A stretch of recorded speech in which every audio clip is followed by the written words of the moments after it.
രാധ ഞാൻ രാധ കണ്ണനെ മറക്കാത്ത രാധ. രാധ ഞാൻ രാധ കണ്ണനെ മറക്കാത്ത രാധ.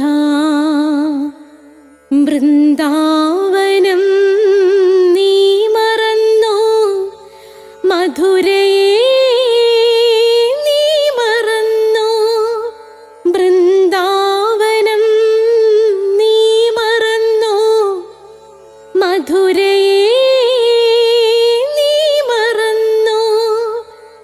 രാധയെ നീ മറന്നോ, കണ്ണാ പൈക്കളെ നീ മറന്നോ.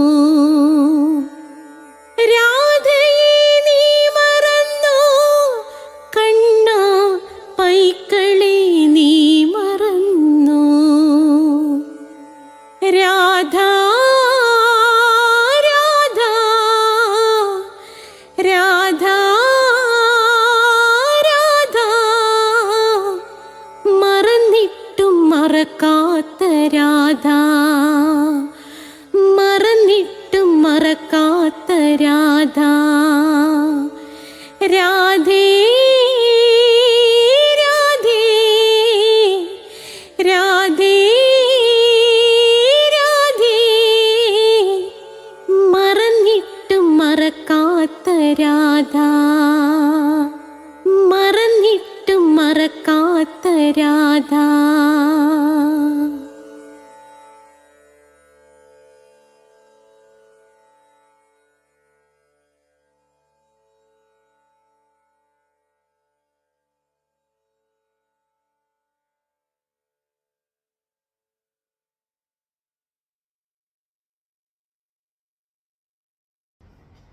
രാധേ രാധേ ഓ രാധേ രാധേ രാധേ രാധേ ഓ രാധേ രാധേ രാധേ രാധേ ഓ രാധേ രാധേ രാധേ രാധേ ഓ രാധേ രാധേ. രാധേ രാധേ എന്ന ചാനലിലേക്ക് എല്ലാ പ്രേക്ഷകർക്കും സ്വാഗതം. ഇന്ന് നമ്മൾ നാരായണീയമാണ്. നാരായണീയത്തിൻ്റെ 34ാമത്തെ എപ്പിസോഡാണ്. 4ാമത്തെ ദശകമാണ്. അതിനകത്ത് 4ാമത്തെ ശ്ലോകമാണ്. ഇതിന് മുമ്പുള്ളത് പ്ലേലിസ്റ്റിൽ കൊടുത്തിട്ടുണ്ട്. നിങ്ങളത് അതിനകത്ത് നോക്കിയാൽ മതി. എല്ലാ തിങ്കളാഴ്ചയും 12 മണിക്ക് നാരായണീയം റിലീസാകും.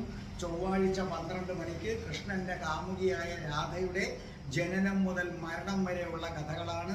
ഇപ്പം 103, 104 എപ്പിസോഡായി കഴിഞ്ഞു. നിങ്ങളത് തുടക്കം തൊട്ട് ഇപ്പം തൊട്ട് നിങ്ങൾ കേൾക്കുക. സമയം കിട്ടുമ്പോൾ 1, 2 എന്നെടുത്ത് നിങ്ങൾ കേൾക്കുക. എല്ലാ വ്യാഴാഴ്ചയും നമുക്ക് അഷ്ടപതിയുടെ ക്ലാസ് ഉണ്ട്. ധനധാന്യ സമ്പൽ സമൃദ്ധിക്ക് അത്യുത്തമമാണ് അഷ്ടപതി. എല്ലാ വെള്ളിയാഴ്ചയും മോക്ഷം നേടാൻ ആഗ്രഹിക്കുന്നവർ നിശ്ചയമായും ധമ്മപദം കേൾക്കേണ്ടതാണ്. പിന്നെ നമുക്ക് അഷ്ടാവക്ര ഗീതയുണ്ട്. പ്ലേലിസ്റ്റ് എടുത്താൽ കിട്ടും. ഒരിടത്തൊരിടത്തൊരു അച്ഛനുണ്ടായിരുന്നു, നിശ്ചയമായും കേൾക്കണം. ഏയ് അച്ഛാ പ്ലീസ് മകളെ ഒന്ന് കെട്ടിപ്പിടിക്കൂ, അതും നിങ്ങൾ ഉറപ്പായിട്ടും കേൾക്കണം. സ്പോക്കൺ ഇംഗ്ലീഷിൻ്റെ ക്ലാസ് ഉണ്ട്. ആവശ്യമുള്ളവർ, ഇംഗ്ലീഷ് സംസാരിക്കാൻ ആഗ്രഹിക്കുന്നവർ അത് കേൾക്കുക. ജ്യോതിഷമുണ്ട്. ഓരോ മാസത്തിൽ ജനിച്ചവരുടെ ഫലം, നക്ഷത്രത്തിൽ ജനിച്ചവരുടെ ഫലങ്ങൾ, അത് നിങ്ങൾ നോക്കുക. നിങ്ങൾക്ക് എന്തെങ്കിലും സംശയം ഉണ്ടെങ്കിൽ എൻ്റെ ഫോൺ നമ്പർ ഡിസ്ക്രിപ്ഷൻ ബോക്സിലുണ്ട്. 9645333999. അതിലേക്ക് വിളിച്ചാൽ മതി. നിശ്ചയമായും എൻ്റെ സഹായം നിങ്ങൾക്ക് കിട്ടുന്നതായിരിക്കും.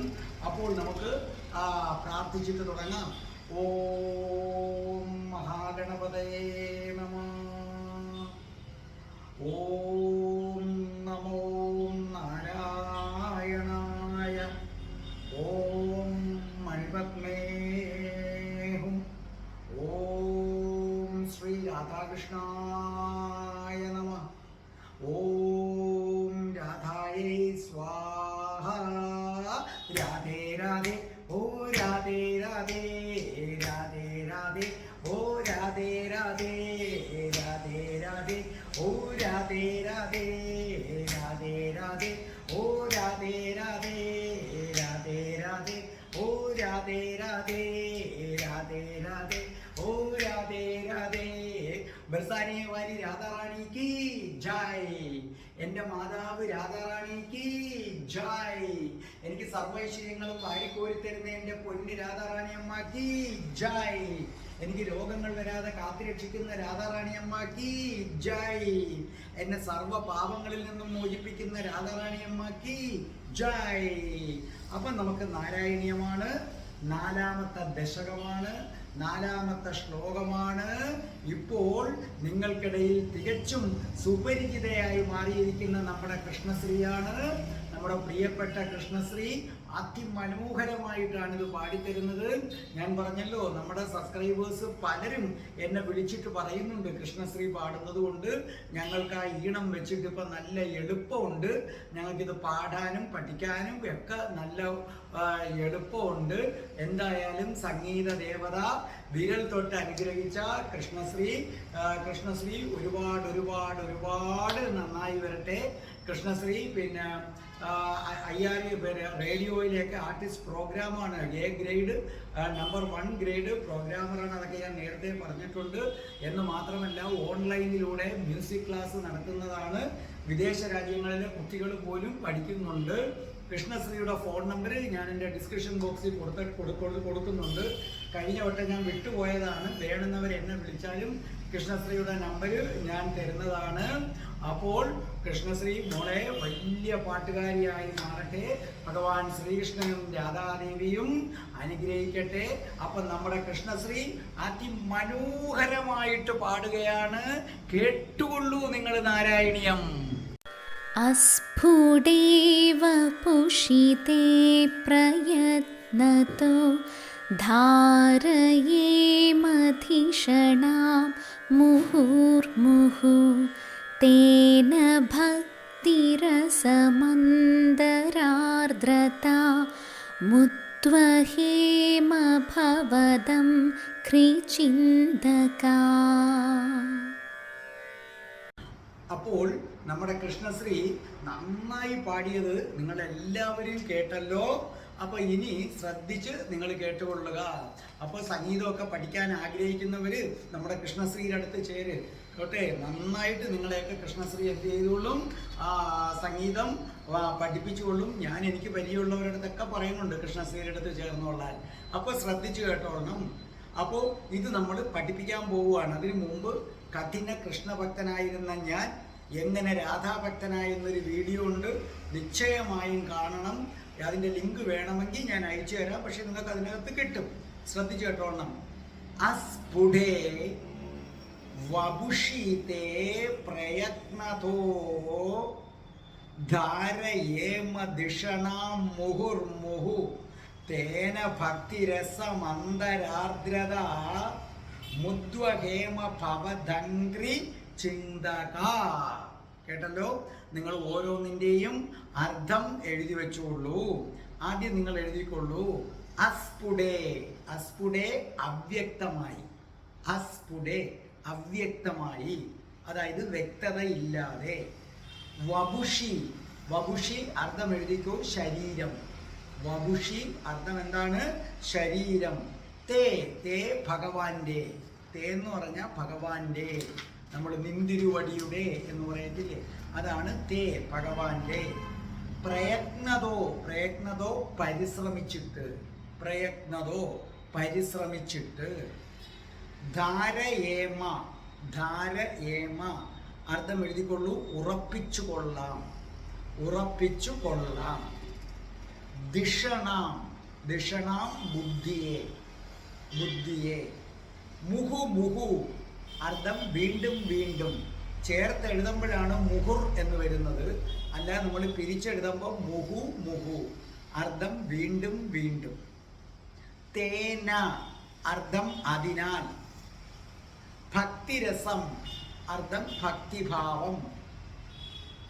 അന്തരാർദ്രത, അന്തരാർദ്രത മനസ്സിൻ്റെ കരുണ, മനസ്സിൻ്റെ ആർദ്രത, നനവ്, കാരുണ്യം.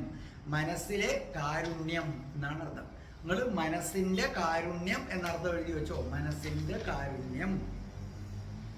ഉദ്വഹേമ, ഉദ്വഹേമ ധരിച്ചു കൊള്ളാം അല്ലെങ്കിൽ പ്രാപിച്ചു കൊള്ളാം, പ്രാപിച്ചു കൊള്ളാം. ഭവധംഗ്രി, ഭവതംഗ്രി പാദം, ഭഗവാന്റെ പാദം. ഭവതംഗ്രി, അംഗ്രി പാദം. ഭവതംഗ്രി ഭഗവാന്റെ പാദം ഉദ്വഹേമ ധരിച്ചുകൊള്ളാം. അപ്പോൾ ഈ പറഞ്ഞിരിക്കുന്ന ശ്ലോകത്തിൻ്റെ മുഴുവൻ അർത്ഥം ഞാൻ പറഞ്ഞു തരാം. ഭഗവാനെ ഗുരുവായൂരപ്പ, അങ്ങയുടെ അവ്യക്തമായ രൂപത്തിൽ വളരെ പണിപ്പെട്ട് ഒരുപാട് പ്രയത്നിച്ച് ഞങ്ങൾ മനസ്സിനെ ഉറപ്പിച്ചു കൊള്ളാം. ഭഗവാനെ ശ്രീകൃഷ്ണ, അങ്ങയുടെ രൂപം അവ്യക്തമാണ്. ആ അവ്യക്തം എന്ന് പറഞ്ഞതിൻ്റെ കാരണങ്ങളൊക്കെ ഞാൻ ഇനി പഠിപ്പിക്കും. അപ്പോൾ ആ അവ്യക്തമായ രൂപത്തിൽ വളരെ പ്രയാസപ്പെട്ട് ഞങ്ങളുടെ മനസ്സിനെ ഉറപ്പിച്ചു കൊള്ളാം. അങ്ങയുടെ അവ്യക്തമായ രൂപത്തിൽ ഞങ്ങളെ ബുദ്ധിയെ വ്യാപരിപ്പിച്ച്, ഞങ്ങൾ ബുദ്ധി ഉപയോഗിച്ച്, ഞങ്ങളുടെ ബുദ്ധിയെ ഞങ്ങൾ ഉപയോഗിച്ചിട്ട് അങ്ങയുടെ പാദങ്ങളെ ധ്യാനിച്ചു കൊള്ളാം. ബുദ്ധിയെ ഉപയോഗിക്കുക എന്ന് പറഞ്ഞാൽ യോഗാസനങ്ങളിലെ അഷ്ടാംഗ മാർഗത്തിലെ ഒന്നിനെ ഉപയോഗിച്ചു എന്നാണ് ഇവിടെ ഉദ്ദേശിക്കുന്നത്. പാദങ്ങളെ ഞങ്ങൾ ധ്യാനിച്ചു കൊള്ളാം. അങ്ങനെ ഞങ്ങൾ മനസ്സിൽ ഭക്തി നൽകുന്ന ആനന്ദത്തെ നിറച്ച് ഹൃദയത്തെ കരുണാമയമാക്കി തീർത്തുകൊള്ളാം. അപ്പോൾ ഭഗവാനെ ശ്രീകൃഷ്ണ, അങ്ങയുടെ രൂപം അവ്യക്തമാണ്. വളരെ പ്രയാസപ്പെട്ട അവ്യക്തമായ രൂപം ഞങ്ങൾ മനസ്സിൽ ധരിപ്പിച്ചു കൊള്ളാം. പിന്നെ ഞങ്ങൾ ബുദ്ധി ഉപയോഗിച്ച് എന്ന് പറഞ്ഞാൽ അഷ്ടാംഗ മാർഗത്തിൽ ഉപയോഗിച്ച് അങ്ങയുടെ പാദങ്ങളെ ഞങ്ങൾ ധ്യാനിച്ചു കൊള്ളാം. അങ്ങനെ ഞങ്ങളുടെ മനസ്സിൽ ഭക്തി ഉണ്ടാവുകയും ഭക്തി ഞങ്ങൾക്കൊരാനന്ദത്തെ നൽകുകയും ആ ആനന്ദം ഞങ്ങളുടെ ഹൃദയത്തിൽ കാരുണ്യം നിറയ്ക്കുകയും ചെയ്യും. ഇത്രയുമാണ് ഈ ശ്ലോകത്തിൻ്റെ മൊത്തത്തിലുള്ള അർത്ഥം. ഇനി നമുക്ക് ഓരോ വരിയായിട്ടെടുത്ത് അർത്ഥങ്ങൾ പഠിക്കാം. ഇനി നമുക്ക് ഒന്നാമത്തെ വരി ഒന്ന് നോക്കാം. ഒരുപാട് അർത്ഥമുണ്ട്. അസ്ഫുടേ വപുഷിതേ പ്രയത്നതോ. അസ്ഫുടേ വപുഷിതേ പ്രയത്നതോ. എന്താണ് അസ്ഫുടേ? അവ്യക്തമായ. വപുഷി, വപുഷി ഏതാണ്? ശരീരം, മൂർത്തി, കൃഷ്ണൻ. വപുഷി മൂർത്തി, ശരീരം. തേ ഭഗവാന്റെ. പ്രയത്നതോ പ്രയത്നിച്ച്, അതായത് ഭഗവാനെ അങ്ങയുടെ രൂപം വളരെ പണിപ്പെട്ട്, ആ അവ്യക്തമായ രൂപം വളരെ പണിപ്പെട്ട് ഞങ്ങൾ അതിനെ ഉൾക്കൊണ്ടുകൊള്ളാം എന്ന് പറഞ്ഞാൽ അതിൻ്റെ അർത്ഥം അഷ്ടാംഗ യോഗത്തിലെ 6ാമത്തെ അംഗം. അഷ്ടാംഗം എന്ന് പറഞ്ഞാൽ 8 അംഗങ്ങൾ. അതിനകത്ത് 6ാമത്തെ അംഗമായ ധാരണ എന്നതാണ് ഈ ശ്ലോകത്തിൻ്റെ വിഷയം. അപ്പം സ്വാഭാവികമായിട്ട് നിങ്ങൾ ചോദിക്കും, എന്താണ് സാറേ ധാരണ എന്ന് പറയുന്നത്? ധാരണ എന്ന് പറയുന്നതിൻ്റെ നിർവചനം ഇതാണ്: ദേശബന്ധ ചിത്തസ്യ ധാരണ. അതായത് ശ്രദ്ധിച്ചു കേട്ടോളണം, നമ്മളെ ചിത്തങ്ങളെ ബന്ധിക്കുന്നത് എന്ന് പറഞ്ഞാൽ നമ്മൾ കഴിഞ്ഞ ക്ലാസ്സിൽ പഠിപ്പിച്ച ശ്ലോകത്തിൽ പറഞ്ഞു, ഇന്ദ്രിയങ്ങളെ പ്രത്യാഹാരം കൊണ്ട് നമ്മുടെ മനസ്സിനകത്ത് ലയിപ്പിക്കണം. ഇത് വളരെ ശ്രദ്ധിച്ച് നിങ്ങൾ കേട്ടോളണം. നമ്മുടെ ഇന്ദ്രിയങ്ങളെ പ്രത്യാഹാരം കൊണ്ട് നമ്മൾ മനസ്സിൽ ലയിപ്പിക്കണം. എന്താ പ്രത്യാഹാരം എന്ന് പറഞ്ഞ അർത്ഥം? ബാഹ്യ വിഷയങ്ങളിൽ ഓടി നടക്കാൻ ഇഷ്ടപ്പെടുന്ന പഞ്ചേന്ദ്രിയങ്ങളെ ബാഹ്യ വിഷയങ്ങളിൽ നിന്നും പിൻവലിച്ച് മനസ്സിനകത്ത് ലയിപ്പിക്കണം. ആമ അതിൻ്റെ അവയവങ്ങളെ തോട്ടിനുള്ളിലേക്ക് പിൻവലിക്കുന്നത് പോലെ, ചെലന്തി താൻ കെട്ടിയ വല തൻ്റെ ഉള്ളിലേക്ക് പിൻവലിക്കുന്നത് പോലെ, നമ്മൾ നമ്മുടെ പഞ്ചേന്ദ്രിയങ്ങളായിട്ടുള്ള കണ്ണ്, മൂക്ക്, ത്വക്ക്, നാവ്, ചെവി, ഇതിനെയൊക്കെ ഇപ്പം നമ്മൾ ഉപയോഗിക്കുന്നത് ബാഹ്യ വിഷയങ്ങൾ, പുറത്തുള്ള കാര്യങ്ങൾ കാണാൻ കണ്ണുപയോഗിക്കുന്നു, പുറത്തുള്ളവർ പറയുന്നത് കേൾക്കാൻ ചെവി ഉപയോഗിക്കുന്നു. അത് മാറ്റണം. പുറത്തുള്ളവരുടെ സ്പർശം അറിയാൻ ത്വക്ക് ഉപയോഗിക്കുന്നു. അത് മാറ്റി ഇതിനെ നമ്മൾ ഉള്ളിലേക്ക് പിൻവലിപ്പിച്ച് ലയിപ്പിക്കണമെന്നാണ് പറയുന്നത്. ഇപ്പോൾ പഞ്ചേന്ദ്രിയമായ കണ്ണ്, പുറത്തുള്ള രൂപത്തിൽ നിന്നെല്ലാം വിട്ടിട്ട് നമ്മുടെ ഹൃദയത്തിനകത്ത് ഭഗവാന്റെ രൂപമുണ്ട്. അകക്കണ്ണ് തുറന്ന് അത് കാണണം. കാതാകട്ടെ നമ്മുടെ ഉള്ളിലൊരു ഓംകാരം മുഴങ്ങുന്നുണ്ട്, അത് കേൾക്കാനായിട്ട് ഉപയോഗിക്കണം. ത്വക്കാകട്ടെ എന്താണ്, ഉള്ളിലിരിക്കുന്ന ഭഗവാന്റെ അമൃത സ്പർശം അറിയാൻ ഉപയോഗിക്കണം. നാവാകട്ടെ ഭക്തി കൊണ്ട് ആനന്ദമുണ്ടാവുകയും ആ ഭക്തി കൊണ്ടുണ്ടാകുന്ന ആനന്ദത്തിൻ്റെ അമൃത് നുകരാൻ ഉപയോഗിക്കണം. മൂക്കാകട്ടെ ഭഗവാന് പാരിജാതത്തെ വെല്ലുന്ന മണമാണുള്ളത്, ആ സുഗന്ധം ആസ്വദിക്കാൻ ഉപയോഗിക്കണം. ഇതാണ് കവി പറഞ്ഞത്. ഇത് നമ്മൾ നേരത്തെ തന്നെ പറഞ്ഞതുമാണ്. അപ്പോൾ ശ്രദ്ധിച്ചു കേട്ടോളണം. വലിയൊരു പ്രശ്നത്തിലേക്ക് കടക്കുക. നമ്മൾ ഇവിടെ പറഞ്ഞിരിക്കുന്നത് ഇത്രയുമാണ്. നിങ്ങളുടെ പഞ്ചേന്ദ്രിയങ്ങളെല്ലാം പുറത്തുള്ളത് കാണാൻ. ഇപ്പം കണ്ണ് പുറത്തുള്ള വസ്തുക്കൾ കാണാൻ ഉപയോഗിക്കുന്നു, വേണ്ട. ഇനി തൊട്ട് കണ്ണുകൾ അടച്ചു പിടിക്കൂ ധ്യാനിക്കുമ്പോൾ. അല്ലാതെ ചുമ്മാ അടച്ചു പിടിച്ചുകൊണ്ട് സ്റ്റെപ്പ് ഇറങ്ങാനല്ല, ആശുപത്രി കിടക്കും. നിങ്ങൾ ധ്യാനിക്കുമ്പോൾ കണ്ണുകൾ അടച്ചു പിടിക്കൂ. എന്നിട്ട് നിങ്ങളുടെ ഉള്ളിൽ ഭഗവാൻ ഇരിപ്പുണ്ട്, ആ ഭഗവാന്റെ രൂപത്തെ കാണണം. ചെവികൾ പിന്നെ ഭാര്യയും മക്കളും കൂട്ടുകാരും ഒക്കെ പറയുന്നത് ടി വിയിൽ സീരിയലും കാണുന്നത് കേൾക്കാനല്ല എന്നാ പറയുന്നത്. ഭഗവാന്റെ നാമങ്ങൾ കേൾക്കാൻ, ഭഗവാന്റെ കഥകൾ കേൾക്കാൻ, അതേ കണക്ക് ഉള്ളിലിരിക്കുന്ന ഓംകാരത്തിൻ്റെ ശബ്ദം കേൾക്കാൻ, എല്ലാം നിങ്ങൾ അകത്തോട്ട് പിൻവലിക്കാനാണ് പറയുന്നത്. പക്ഷെ ഇവിടെ ഒരു വലിയ പ്രശ്നമുണ്ട്.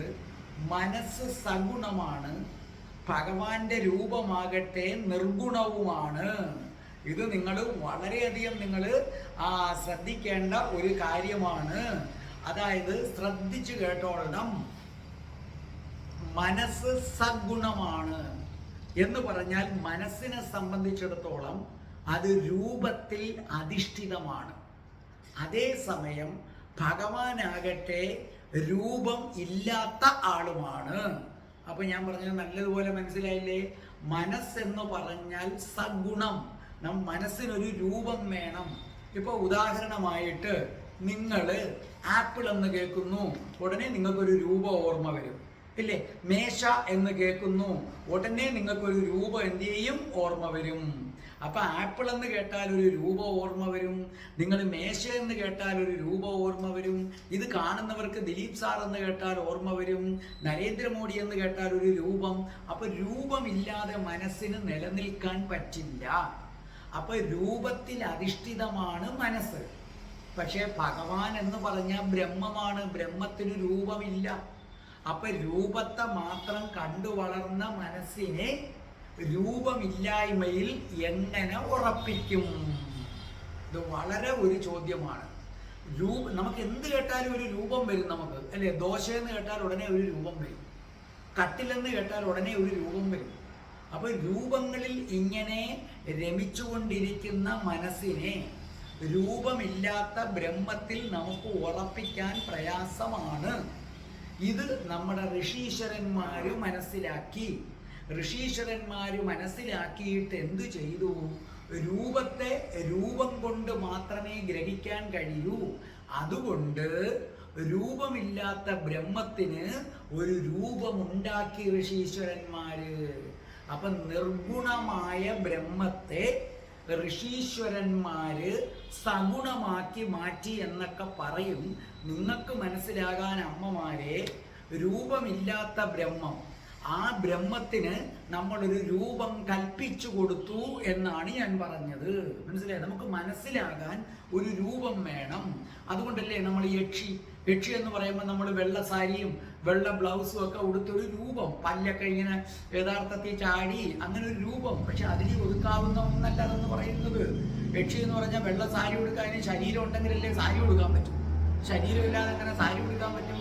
പക്ഷെ നമുക്ക് രൂപം മനസ്സിലാക്കാൻ, അത് മനസ്സിലാക്കാൻ ഒരു രൂപം സൃഷ്ടിച്ചു. അതുപോലെ ഈ ബ്രഹ്മത്തെ മനസ്സിലാക്കണമെങ്കിൽ അതിനൊരു രൂപം വേണം. അപ്പം അത് മനസ്സിലാക്കിയിട്ട് സാക്ഷാൽ ഭഗവാൻ തന്നെ ആ ബ്രഹ്മത്തെ നമ്മളെപ്പോലുള്ള സാധാരണക്കാർക്ക് ഗ്രഹിക്കാൻ പറ്റത്തില്ല എന്ന് കണ്ട് ആ ബ്രഹ്മം ഒരു രൂപം കൊണ്ടുവന്നു. ആ രൂപമാണ് ഭഗവാൻ ശ്രീകൃഷ്ണൻ്റേത്. ആ രൂപത്തെയാണ് പണിഞ്ഞ് ഗുരുവായൂർ അമ്പലത്തിൽ വെച്ചിരിക്കുന്നത്. കാരണം ഭഗവാൻ എല്ലാ കാലവും ഇവിടെ ഭൂമിയിൽ ജീവിക്കാൻ പറ്റില്ല. ഭഗവാൻ വന്നിട്ട് ഭഗവാന്റെ ലീലകൾ ആടിയിട്ട് ഭഗവാൻ തിരിച്ചു പോകും. അപ്പൊ പിന്നെ വരുന്ന തലമുറയ്ക്ക് ആ രൂപം കിട്ടണം.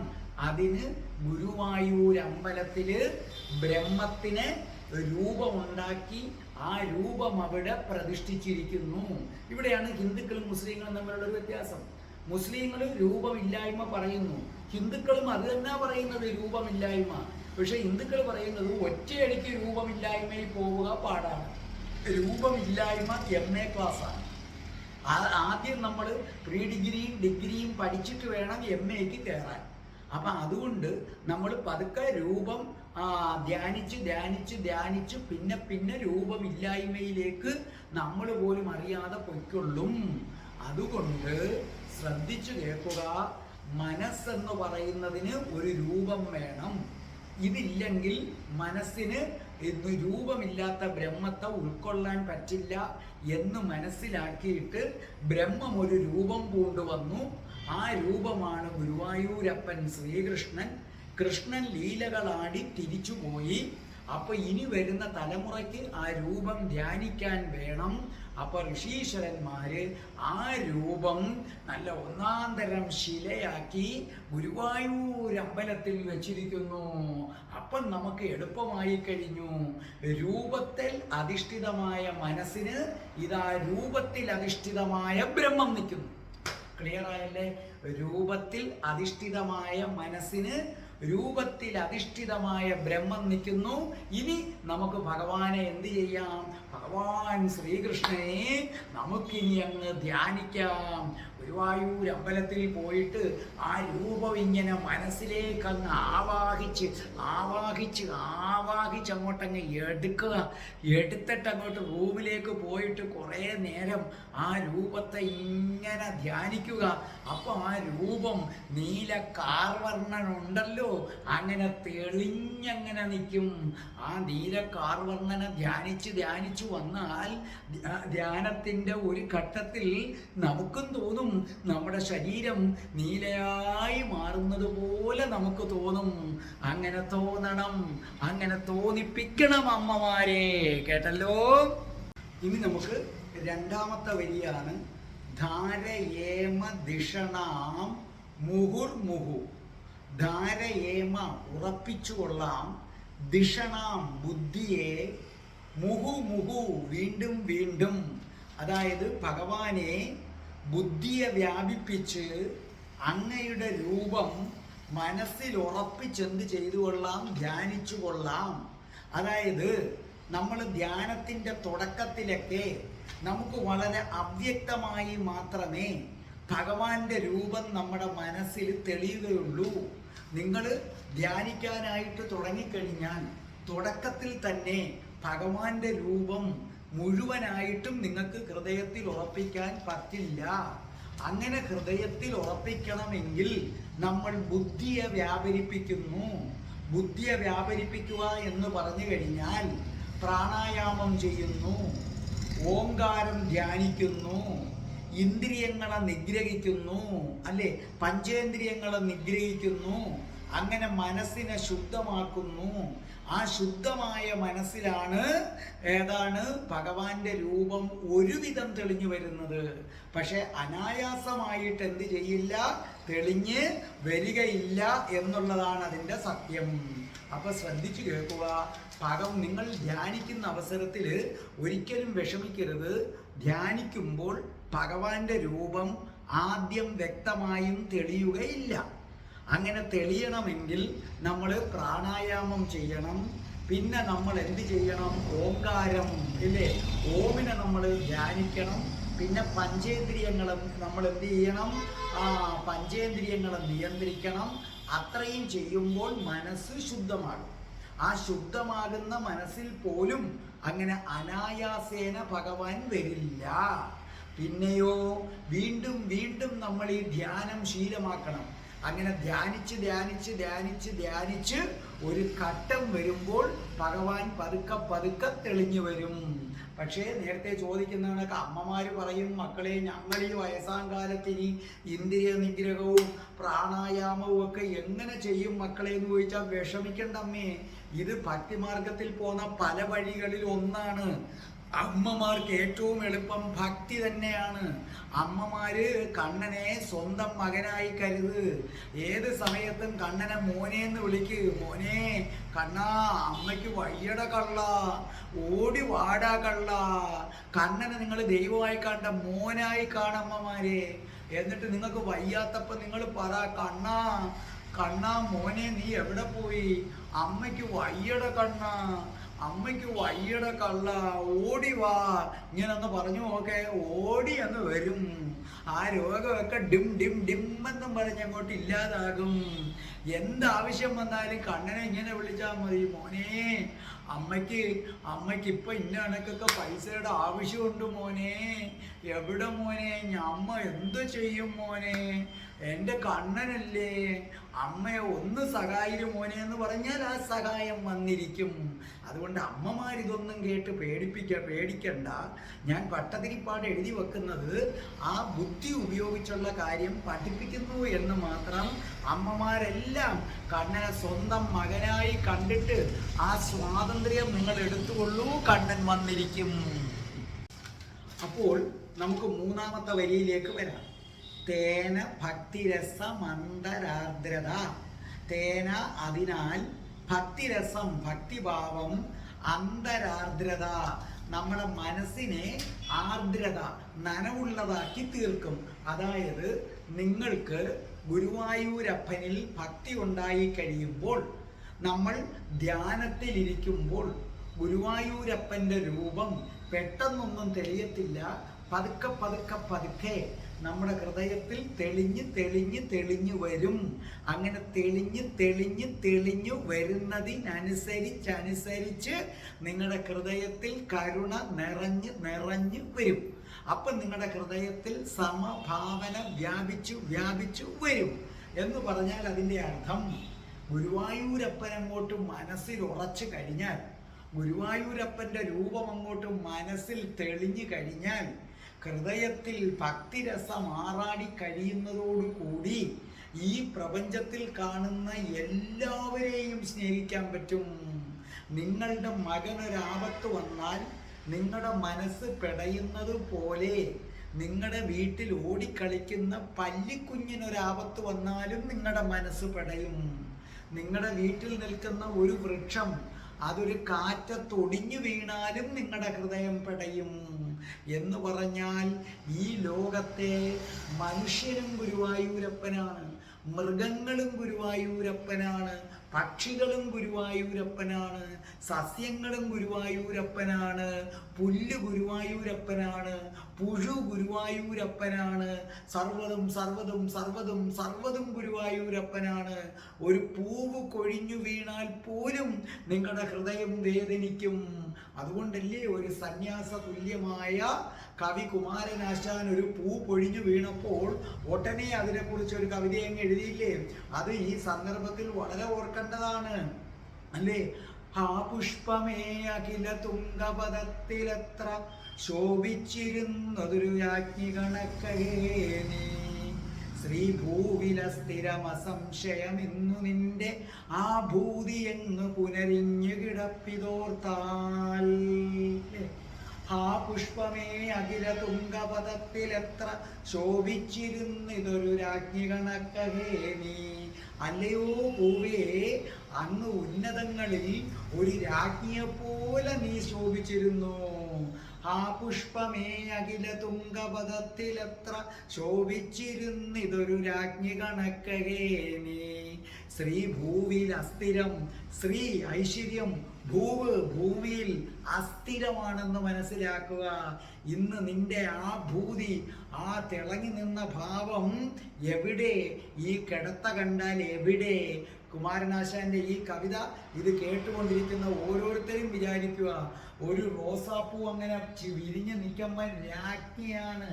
എത്ര പേരാ അതിനെ നോക്കുന്നത്. എന്ത് ശോഭയാണ്. അത് കൊഴിഞ്ഞ് താണ വീണ് കഴിയുമ്പോൾ അതിൻ്റെ എല്ലാ ഐശ്വര്യങ്ങളും പോയി. നമുക്കുമൊക്കെ ഇത്രയേ ഉള്ളൂ ഐശ്വര്യങ്ങൾ. അതുകൊണ്ട് നമ്മൾ പുല്ലിലും പൂവിലും പുഴുവിലും സകലതിലും, പാമ്പിലും പാറ്റയിലും പല്ലിയിലും മനുഷ്യനിലും നമ്മുടെ മകനിലും അയലത്തെ വീട്ടിലെ മകനിലും എല്ലാവരിലും ഗുരുവായൂരപ്പനെ കാണാൻ പഠിക്കണമെന്നാണ് ഈ വരി പറയുന്നത്. ഇനി നമുക്ക് അവസാനത്തെ വരിയിലേക്ക് വരാം. എന്താണ് അവസാനത്തെ വരി? മുദ്വഹേമ ഭവദംഘ്രി ചിന്തക. ഉദ്വഹേമ ധരിച്ചാലും അതിന് വിവാഹം കഴിക്കുവാന്നും കൂടെ ഒരർത്ഥമുണ്ട്. ഉദ്വഹേമ ധരിച്ചാലും പവത് അംഗ്രി പാദം ചിന്തക ചിന്തയില്. ഇവിടെ നിങ്ങൾ വളരെ ശ്രദ്ധിച്ചു കേട്ടോളണം. അതായത്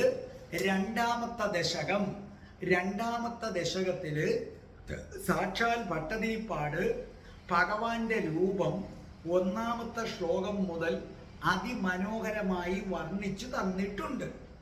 ആ രൂപം വേണം നമ്മൾ ഭഗവാനെ ധ്യാനിക്കുമ്പോൾ മനസ്സിൽ ഉറപ്പിക്കാൻ. പക്ഷേ തുടക്കക്കാർക്ക് അതല്പം ബുദ്ധിമുട്ടാണ്. ഭഗവാന്റെ രൂപം പൂർണ്ണമായിട്ടും നമ്മുടെ മനസ്സിൽ ഉറപ്പിക്കാൻ നമുക്ക് സാധിക്കാതെ വരും.